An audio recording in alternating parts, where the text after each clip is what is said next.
I want to welcome you back to Black Site, and tonight we going to talk about Representative Jim Clyburn, who is the enemy of reparations and ADOS. Tonight, Uncle Ben, Jim Clyburn, endorsed the racist Joe Biden, who gave us the 1994 crime bill, who put so many black males in jails by the hundreds of thousands, and they have been separated from their children.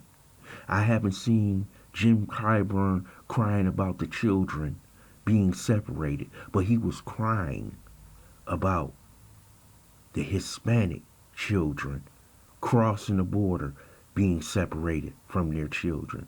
But let me get back to Jim Clyburn, a man, when you talk about reparations, says it can't be done. There is no way to disperse money. But Jim Clyburn comes out with a 10, 20, 30 plan, which sounds like it came out of Nancy Pelosi's office, begging for a school bus and an ultrasound equipment. If you the third highest ranking Democrat in Congress, your district should be able to have whatever it wants. There is no other third ranking highest Democrat who has ever sat in that seat where his district didn't have everything. But this clown right here needs to be put out of office. We need to start running people against our enemies.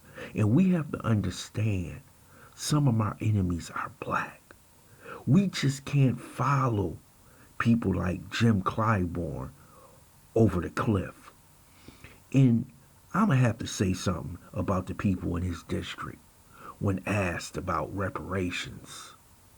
They were seeing some of the most ignorant stuff I'll actually ever remember. Talking about investments in a community. If you get your damn reparations, that will be investments in your community. But when you have people like Jim Clyburn in the CBC running around supporting people who have harmed our community. We have Bobby Rush supporting Mike Bloomberg. None of these people have come down and said, we 100% support reparations. The only person we had that was in the race was Marianne Williamson. And she now supports Bernie Sanders, who said he was against reparations. But now we got Jim Clyburn, the buck dancing Democrat, Uncle Ben Jim Clyburn, who's been up in Congress for years. And nothing has been done for his district or the black community in America in general. He has no power. The reason why he sits in that seat, because Nancy Pelosi can control him. If Nancy tells him to go stand out in the rain, he will. If Nancy tells him to go pick up a sandwich, he will. He's no threat. Alexandria Ocasio-Cortez has 10 times more power than Jim Clyburn, and she's not sitting in the third most powerful seat in the Democrat Party or in Congress. We have people who don't support a black agenda. These are nothing but gatekeepers to keep us in the position that we are in right now. Why would you endorse this old man? Why wouldn't you say we're holding our votes until we get our agenda passed? We give our endorsements away for less than crumbs. No one respects us. Can you imagine Joe Biden going to the Jewish community for an endorsement after he had signed a crime bill that put Jewish young men in jail by the hundreds of thousands? That would never happen. Can you imagine Joe Biden getting an endorsement from the LGBT community, and he put hundreds of thousands of alphabet members in jail? That would never happen. But the black community, we have no integrity when it comes to our politicians. They can be bought for $5. They can be bought for a pat on the back. They can be bought with a smile. And we get nothing that return. And as soon as they get into the White House, the first thing they say, oh, we can't do nothing now. We got to get ready for the 2022 midterms. You have to wait. See? Jim Clyburn talking about some 10, 20, 30 program. See, power is not given. Power is taken.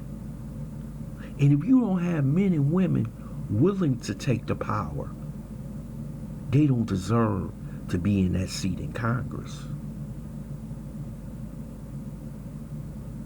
One thing I do admire about Alexandria Ocasio-Cortez, she came into Congress not to be a backbencher, not to be someone who takes orders from Nancy Pelosi. She came to take power. And we have none of these black politicians who are willing to buck the system and fight for what's rightfully ours. This country owes us between 15 and 17 trillion dollars. The Japanese got 20,000 each from being in internment camps. The Native Americans got land when it was stolen by these so-called Americans. The Jewish people, Israel, gets $3 billion a year, plus any type of military equipment they need for their country. The alphabet community, they get whatever they need. The right to marry, the right to be considered a minority under the Civil Rights Act. But can you tell me, what do we get in return? We get a handshake and a smile, and nothing else. We have to remove all these politicians. They are a detriment to this community. At this time in American history, we have more black politicians in office, maybe over 10 or 11,000. And the conditions of our communities have gotten worse. So having a black face does not correlate with your community moving in the right direction. The only thing it correlates with is that politician becoming a little bit richer and his family life has improved, but not the whole community. I'm tired. We should be getting more for our vote. 90% to the Democrat Party and nothing to show for it but poverty, broken communities, bad schools. It's time that we stand up, and finally ADOS and members of FBA is trying to get reparations for our community. I want to thank you for listening to Black Site. I hope you subscribe to this channel, smash that like button, and share this video.